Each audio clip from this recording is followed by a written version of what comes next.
얼마나 열심히 연습하고 데뷔하느냐에 따라 기아 타이거즈는 최영우, 박찬호의 트레이드로 사실상 필수적인 재구성 단계에 들어설 것으로 보인다. 완전한 성적 포기와 젊은 선수 위주의 재건보다는 실질적인 전력 보강에 가까운 방식으로 시즌을 이끌 예정이다. 어떤 방법으로든 최영우와 박찬호가 남긴 공백을 채울 수 있는 적절한 인재를 찾아내야 한다. 오히려 최영우보다 박찬호의 공백이 더 크게 느껴질 수 있다는 분석도 나온다. 포지션 특성상 유격수 자리에 문제가 생기면 단 한 경기도 힘들어질 수 있기 때문이다. 최영우를 대체할 타자가 부진해도 다른 타자가 메울 수 있지만 유격수의 실수는 경기를 내주기 쉽다. 그것이 바로 야구의 특성이다. 테토남 포수 김태곤은 지난 17일 공개된 유튜브 채널 전설의 타이거즈에서 현재 가장 주목받는 선수로 내야수 박민을 지목했다. 김태곤은 기본적으로 수비 능력이 갖춰져 있기 때문에 자신의 타격을 얼마나 노력하고 준비하는지에 따라 충분히 가능성이 있다고 본다고 전했다. 박민은 야탑고등학교를 졸업하고 2020년 2차 1라운드 6순위로 입단한 우타 내야수다. 고교 시절에도 유격수 수비력만큼은 최상급으로 평가받았다. 1라운드에서 지명된 것만으로도 기아의 박민에 대한 기대 수준을 짐작할 수 있다. 하지만 입단 후 6년 동안 기대에 비해 두드러진 성장세를 보이지 못했다. 상무에서 병역 의무까지 마친 상태다. 이번 시즌 1군 최다 출전을 기록했다. 71경기에 나와 94타수 19안타, 타율 0.202, 1홈런 6타점 11득점, 오패스 0.551을 쌓았다. 수비 능력은 박찬호 다음으로 두드러졌다.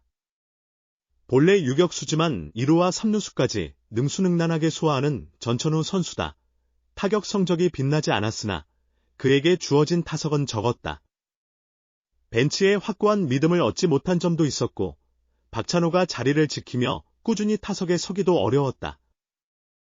시즌 내내 대수비로 출장하다 가끔 타석에 들어선 그는 타격 감각을 끌어올리거나 유지하기 힘든 환경이었다. 박찬호의 떠남은 박민에게 기회가 될 수 있다. 하지만 기아가 아시아 쿼터로 유격수 제러드 데일 25을 영입할 예정이어서 데일 합류 시 박민은 이번 시즌과 같이 내야 전 포지션 백업 역할을 맡을 가능성이 높다. 그럼에도 주전 자리를 포기할 필요는 없다. 데일이 부진할 경우를 대비해야 하며 김선빈도 이젠 젊은 나이가 아니다. 김도영은 다리 관리를 필요로 한다. 내년 기아 내야에는 안정적인 수비를 보여준 박민이 여러모로 요구된다. 김태군의 지적처럼 타격을 어떻게 준비하느냐가 관건이다. 구단은 2023-2024 오프시즌에 호주 프로야구 캔버라, 캐벌리로 박민을 보내 타격 기회를 충분히 제공하기도 했다. 이는 그를 향한 관심을 보여준다. 그러나 박민은 1군 통산 117경기 타율 0.205에 머물고 있다. 그가 껍질을 깨고 나올 전환점이 필요하다. 수비 능력만으로는 찬호에게도 꿀리지 않는다. 이범호 기아 타이거즈 감독이 평가하는 내야수 박민의 잠재력은 상당히 높다. 박민은 2020년 신인 드래프트 2차 1라운드 전체 6순위로 기아에 선택받았다. 이 감독은 2군 총괄 코치로 재직할 때 박민을 가까이에서 관찰하며 직접 훈련시켰다. 수비 면에서는 현재 리그 최정상 유격수로 꼽히는 박찬호와도 비교될 만하다고 여긴다. 이 감독은 민희의 수비 실력 자체는 찬호에게도 뒤처지지 않는다. 드래프트에서 1순위로 뽑은 선수다. 스카우팅 팀이 모두 살펴보고 선택했을 텐데 유격수 자리에서 투수를 제외하고 1순위로 지명했다는 건 완벽했기 때문이다.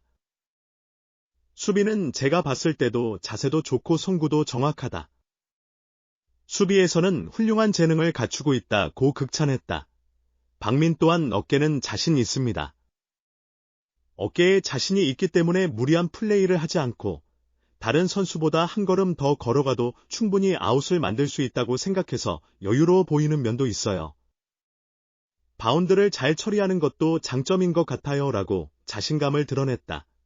기아는 박민을 키우는데 힘을 쏟았지만 그가 주전으로 성장하지 못한 이유는 타격에 있다. 박민의 1군 통산 타율은 0.205, 161타수 34안타에 불과하다. 1군에서 꾸준한 기회를 얻지 못하는 선수들이 대개 타격에서 어려움을 겪는 경우가 많다. 이 감독은 그런 박민에게 이미 오래전부터 과제를 부여했다. 다음 시즌 1군에서 주전 자리를 꿰차고 싶다면 수비는 이미 충분히 인정받았으니 타격에서 뚜렷하게 발전된 모습을 보여달라는 것. 특히 내년 시즌 기아 내야는 불확실성이 크다. 주전 유격수 박찬호가 곧 FA 자격을 얻기 때문이다. 여러 구단이 관심을 나타내며 그의 몸값이 100억 원을 넘을 것이라는 전망도 나온다. 기아는 올해 박찬호 외에도 최영우, 양현종, 조상우, 이준영, 한승택 등 정리해야 할 자체 FA가 많다. 박찬호를 최우선으로 삼겠지만 그 한 명에게 지나친 금액을 투자하기도 어려운 형편이다. 시장이 뜨거워지면 더 큰 조건을 제시한 타 구단에 빼앗길 위험도 있다. 박찬호가 떠날 경우 기아의 대체자로서 가장 유력한 인물은 박민이다.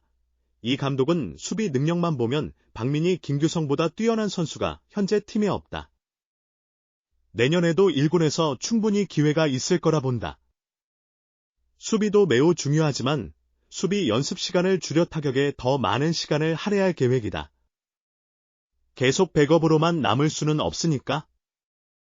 성장하려면 하루에 배트를 1000번 휘두르거나 더 나은 타격을 위해 연구하는 자세가 필요하다. 무작정 치기만 해서 되는 것은 아니니까. 지혜를 발휘해 자신에게 필요한 부분을 학습하면 빠르게 성장할 것이라고 말했다. 박민은 이번 시즌 1군에서 71경기에 출전했다. 프로 입단 후 1군에 이처럼 오래 머문 것은 처음이었다. 이를 통해 어느 정도 자신감도 얻을 수 있었다. 박민은 처음 신인 시절과 비교하면 정말 많이 발전했다. 신인 때는 경기장에서 그저 기운이 없어 보였다. 이범호 감독님이 2군에 계실 당시 수비할 때는 즐거워 보이는데 타석에만 서면 표정이 굳어진다고 말씀해 주셨다. 그만큼 타격에 대한 부담이 커서 그때는 거의 선수다운 모습이 아니었다. 고등학교 시절에는 타격 스트레스가 전혀 없었는데 프로에 와서 타격 폼을 계속 고쳤다. 어린 나이에 타격 코치님들이 조언해 주시는 대로 바로 다 따라하다 보니 나중에는 제 자신의 것이 없어졌다. 선배들이 아무리 조언해 주셔도 바로잡기가 쉽지 않았다. 군대에서 제 스타일을 찾기 시작하면서 들을 것은 받아들이고 무시할 것은 버리는 것이 가능해졌던 것 같다. 현재의 폼을 유지한 지는 2년쯤 된다.